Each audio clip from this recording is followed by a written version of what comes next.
তিনি যখন বেচালেমা গ্রহণ করেছিলেন তখন বড় শাহজাদা পাকের উমর মুবারক ছিল ৮ বছর এবং ছোট শাহজাদা পাক ইমাম হুসাইন আলাইহিস সালামের উমর মুবারক ছিল ৭ বছর।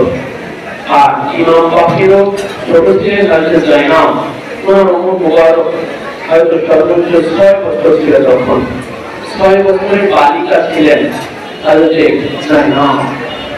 সেই সময় খাতুনে জান্নাত পাক ওনাকে এটা বলেছিলেন। সেই ৬ বছরের সময় খাতুনে জান্নাত পাক মা ফাতেমাতুজ জাহরা ওনার এই বেটি হযরত জাইনাবকে বলেছিলেন যে হে জাইনাব, আমার হুসাইন আব্বাজান থেকে শুনেছি আমার হুসাইন যখন কারবালাতে শহীদ হবে, জাইনাব তুমি তখন আমার হুসাইনের সাথে থেকো, আমার হুসাইনকে সাহস জুগিও, আমার হুসাইনের কাফেলাকে তুমি দেখো।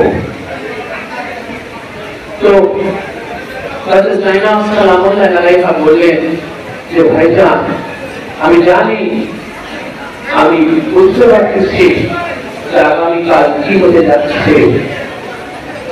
আমি জানি আগামীকালকে আপনার এই দুইটি মুবারক রক্তে প্রবাহিত হবে, আপনার এই গর্দান মুবারক থেকে রক্ত প্রবাহিত হবে, আপনার এই গর্দান মুবারকে রক্ত ভেসে যাবে, দুইটি মুবারকে রক্ত ভেসে যাবে। যখন আমি মন জাইনাবে কিছুই করার থাকবে না, কারণ আমরা ময়দানে যেতে পারবো না। যখন আপনি ময়দানে গিয়ে যখন শহীদ হবে, আমি মন হয়ে আপনার পাশে যেতে পারবো না, কারণ আমাকে তাবু থেকে তো বের হওয়া যাবে না। তাই এই গর্দান মুবারকে রক্ত প্রবাহিত হবে, এই দুই মুবারকে রক্ত ভেসে যাবে। আমি মন আপনি যখন আমার কাছে আছেন, আপনার এই গর্দান মুবারকে আমি গ্রহণ করলাম। তারপর হচ্ছে জাইনাব তিনি জিজ্ঞাসা করলেন যে ভাইজান, আমার সঙ্গে কখনো আপনি এইভাবে বাজু করে হাতের বাহু ধরে কখনো তো আদর করেন নাই এবং চুম্বন করেন নাই, আজকে কেন করলেন? তখন ইমাম সাহেব বললেন যে মন যায় না, তোমার মতো আপনার জানো হায়দারে কাররাত মওলাই কায়নাত পাক আমাকে একটা ওসিয়ত করেছিলেন। আব্বাজান তিনি যখন শাহাদাত বরণ করতেছিলেন তখন আব্বাজান আমাকে এই মর্মে ওসিয়ত করেছিলেন যে হুসাইন, তুমি যখন কারবালাতে শহীদ হবে তখন আমার বেটি জাইনাব তার ঘর সংসার সব ছেড়ে দিয়ে তোমার সাথে কারবালাতে থাকবে। হুসাইন, তুমি আমার বেটিকে দেখো, সেটা সংসার উজাড় করে দিবে তোমার জন্য,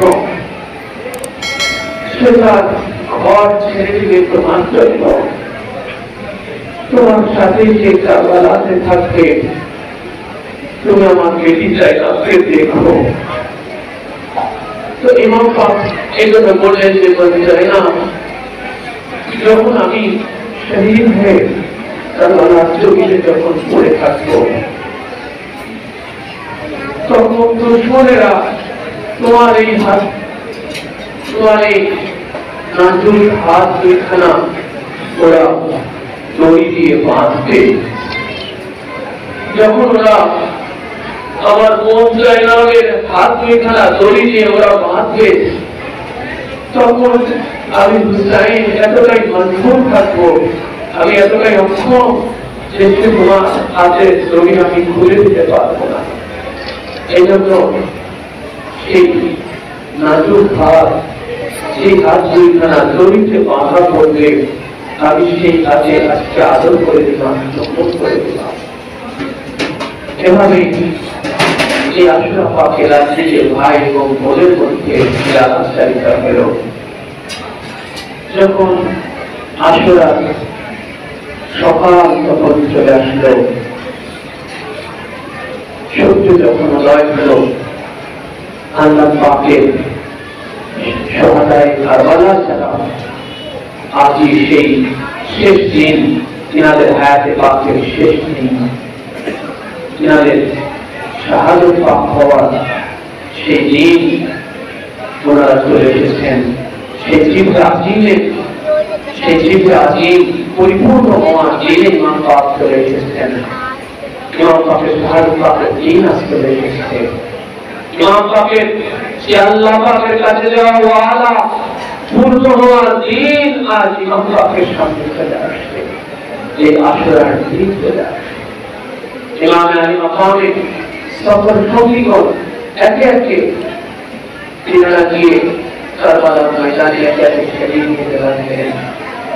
এমনকি ওই যে ইয়াজি যে কিনা আশুরা দিন সকাল পর্যন্ত সে ইয়াজিদের সেই পক্ষের দিকে ছিল। আল্লাহ পাকের হিদায়াত রহমত তার কর্মের মধ্যে জেগে পড়ল। সেবাটা আশুরা দিন সকালবেলা ইমামে আলী মাকামের কদমে এসে পড়ে গেলেন যে হে ইমাম, হে মাওলা, আপনি আমাকে মাফ করেন এবং আপনার কদম পাতা আমাকে কবুল করে নেন।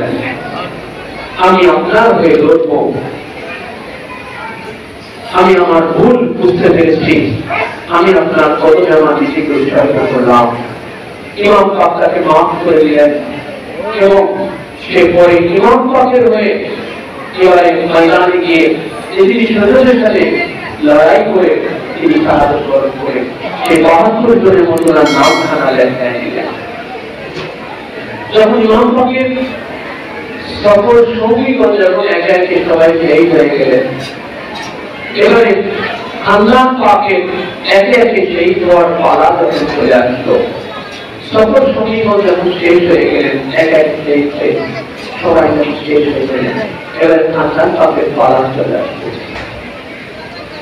আর এই কারবালার যে খানদান পাক যারা শহীদ হয়েছেন, ২১ জনের মতো খানদান পাক শহীদ হয়েছেন, আহলে বাইতুর রাসূল শহীদ হয়েছেন।